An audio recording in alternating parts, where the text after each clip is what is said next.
नमस्कार. आपण जे आता चेक केलं बॉडी कॉम्पोजिशन अनालिसिसचा रिपोर्ट बीसीए रिपोर्ट येतो. त्याच्यामध्ये एंटायर बॉडी आपली स्कॅन होते. स्कॅन झाल्यानंतर त्याच्यानंतर वजन, बीएमआय, बीएमआर, आपल्या बॉडीमधले मसल्स, आपल्या बॉडीमधले हाडं, बोन मसल्स कसे कसे आहेत, काय स्थिती असतात, स्केलेटल मसलची काय स्थिती आहे, बॉडीमध्ये प्रोटीनची काय स्थिती आहे, पाण्याची काय स्थिती आहे, आपल्या मेटाबॉलिक एज किती आहे, आपल्या शरीरामधलं फॅट पर्सेंटेज किती आहे, ही सगळी इन्फॉर्मेशन आपल्याला या रिपोर्टमध्ये मिळते. तर आता तुमचा आपण ज्या मशीनला स्कॅन केल्यानंतर हा रिपोर्ट जो काढलाय आपण त्या ठिकाणी पहिले जे आहे ते तुमचा वेट हा पॅरामीटर आहे. वेट तुमचं वजन जे आहे ते 84.20 किलो आहे. तर नॉर्मल ते वजन तुमच्या हाईटनुसार म्हणजे उंची असते, त्याच्यामुळे जास्तीत जास्त 62 किलो वजन तुम्हाला आवश्यक. थोडं वजन जे आहे ते 22 किलो वेट कमी करणं गरजेचं आहे. त्या संदर्भात मी तुम्हाला मार्गदर्शन करेन. त्याच्यामुळे काय झाले बीएमआय वरून आलेला असेल, त्याच्यामुळे बॉडीबद्दल फॅट पर्सेंटेज जे आहे 25% ऐवजी 36% आले.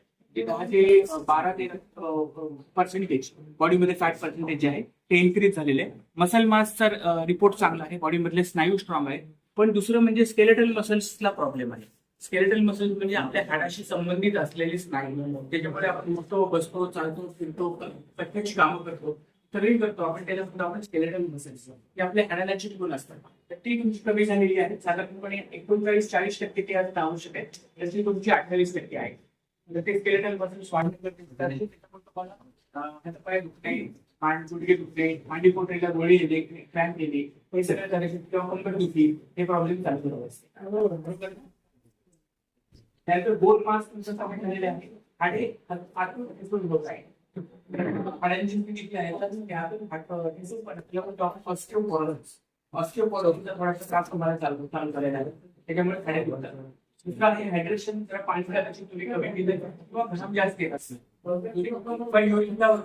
डायबिटीसचा कदाचित त्रास, डायबिटीसचा युरिन जास्त होतं, त्याच्यामुळे तुमचा हा हायड्रेशन रिपोर्ट जो आहे तो कमी आलेला. हायड्रेशन म्हणजे बॉडीमधलं पाण्याची स्थिती जी आहे ती 70%, 60%, 70% पाणी असणं गरजेचं आहे. ते तुमच्या शरीरामध्ये फक्त 45% आहे. त्याच्यामुळे शरीरामध्ये पाण्याचं लेवल जे आहे ते मेंटेन राहत नाहीये. का तर तुम्हाला शुगर आहे, डायबिटीसचा प्रॉब्लेम आहे, त्याच्यामुळे सारखं युरिन लावावं लागतं. आणि जे डायबिटीसच्या गोळ्या तुम्ही घेता त्याच्यामुळे जी जेवण केल्यानंतर साखर जी असते ती तुमच्या शरीरात पचली पाहिजे, तर ती न पचता डायबिटीसच्या गोळ्यांमुळे ती साखर फ्लश केली जाते आणि ती फ्लश करण्यासाठी युरिन वापरले जातं. आणि ते युरिन वापरण्यासाठी तुमच्या शरीरातलं पाणी वापरलं. ठीक आहे, त्याच्यामुळे हे पाणी कमी झालेलं आहे.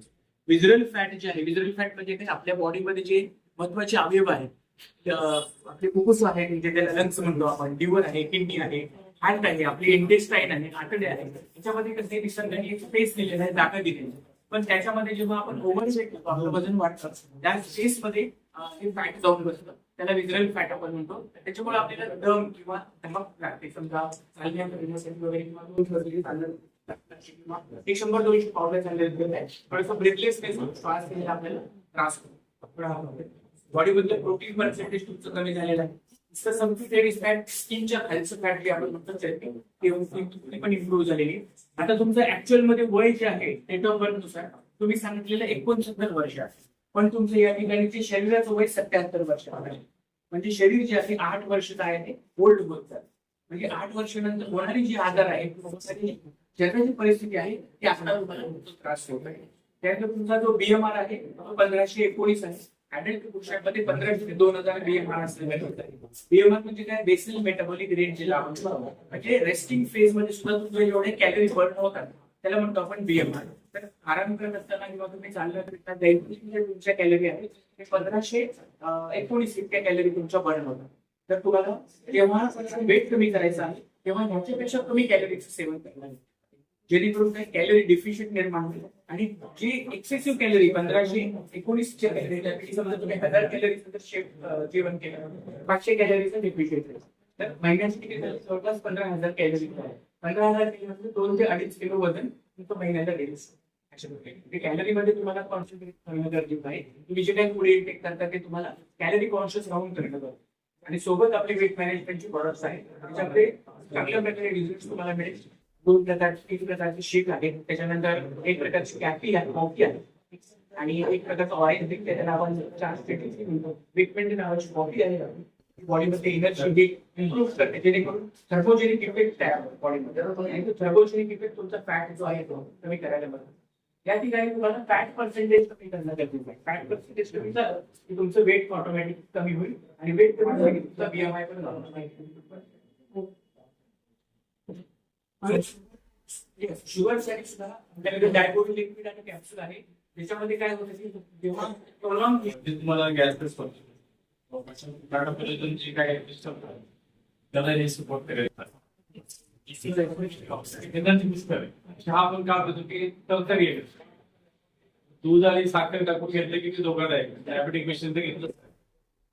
ही अशी आहे की तुम्हाला ऑफिस शुगर नसल्यामुळे डायबेटिक पेशंटला तुम्हाला एनर्जी मिळेल, नॅचरल देईल, मेटाबॉलिझम खूप चांगलं आहे. विशेष म्हणजे अँटीऑक्सिडंट आहे. टेस्ट करायला पाहिजे. विंटर लाईफ बनवलेली कॉफी कॅलिफोर्निया युएसएचा फॉर्म्युला शुगर फ्री आहे, फॅट फ्री आहे, कोलेस्ट्रॉल फ्री आहे.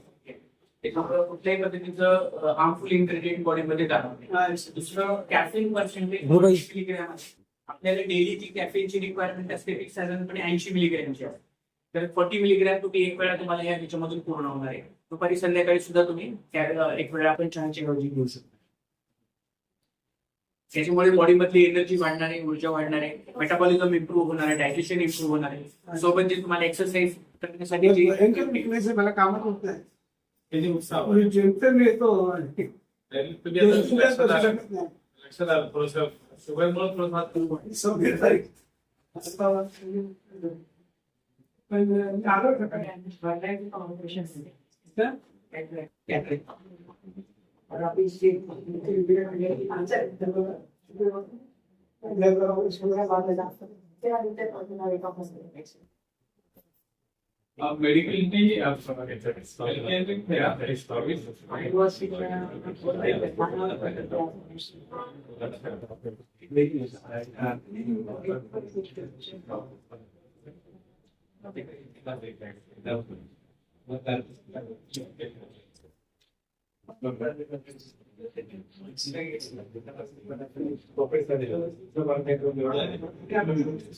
सिस्टोलिक में सिस्टोलिक ज्यादा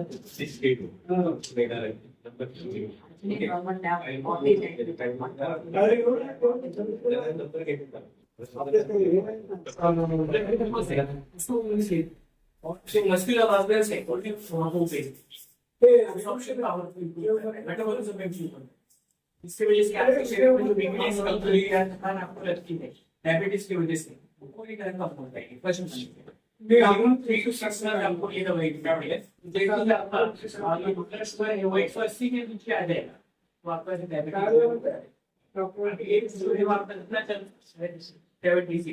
76 के हिसाब से आपका ब्लड शुगर तकरीबन रहेगा 150 के आसपास 150 to 170 आपके लिए mg पर डी है 170 mg पर डे आपके लिए खाने के बाद का नॉर्मल शुगर है.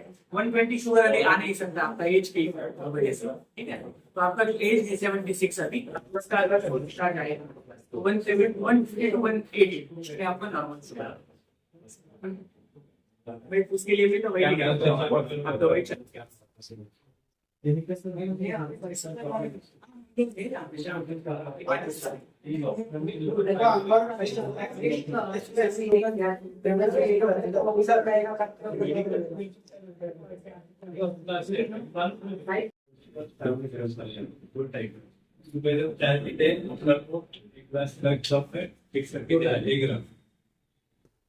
एक ग्राम डाला उसके एक ग्राम चमचा पण आहे त्याच्यानंतर डिटॉक्स लिक्विड आहे 20 ml सकाळी एकदा म्हणजे त्याला जमा होतो ना सगळं पहिल्यांदा चौकट म्हणजे सगळ्या प्रकार तुम्ही डिटॉक्स ठीक आहे ते एक टाईम 30 ml गडी फळा घ्या ऑक्सिजन 90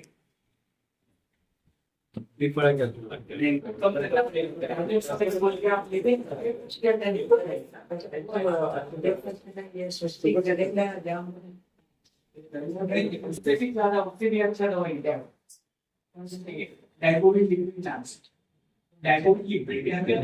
आपका जो खाने के बाद का शुगर है इसको बॉडी में डिपॉजिट करना चालू कर देता है. मतलब अभी क्या हो रहा है, आपका शुगर यूरिन में निकल ही रहा है. यूरिन में निकलने के बाद यूरिन शुगर दिख रहा है. और यूरिन खाने के बाद जो शुगर है वो ब्लड के सामने वैसे ही ब्लड प्रेशर में वैसे ही सेम डायबिटीज.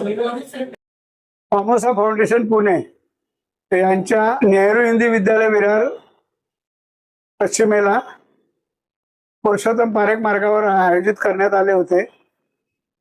या शिबिराचे उद्घाटन ज्येष्ठ पत्रकार उमाकांत वाघ यांनी केले. यावेळी रुग्णांना त्यांच्या आजाराचे निदान करून तात्काळ त्यांच्या आजाराप्रमाणे परिणामकारक उपचार करणारी औषधे देण्यात आली. ही औषधे सवलतीने देण्यात येतात. तसेच या शिबिरात त्यांच्या जमलेल्या रुग्णांच्या शारीरिक आजारांचे निदान योग्य प्रकारे केले जाते. बऱ्याच वेळा आपण आपले आजार आपले लपवतो शरीरामध्ये. आपल्या आजाराबद्दल आपण जागरूक नसतो फारसे. आपल्या शरीरात काही आजारांची वाढ होते हे सुद्धा आपल्याला माहिती नसते. ते सगळं दाखवण्याचं आणि सांगण्याचं काम डॉक्टर संतोष पाठक यांनी यावेळी केले. यावेळी रुग्णांचा चांगला प्रतिसाद या शिबिराला मिळाला. या शिबिराला समीर कांबळे व प्रमोद केळकर बाकीच्या सहकार्याचे सहकार्य लाभले आणि संध्याकाळपर्यंत दिवसभर चाललेल्या या शिबिरात लोकांचा चांगला प्रतिसाद मिळाला. धन्यवाद.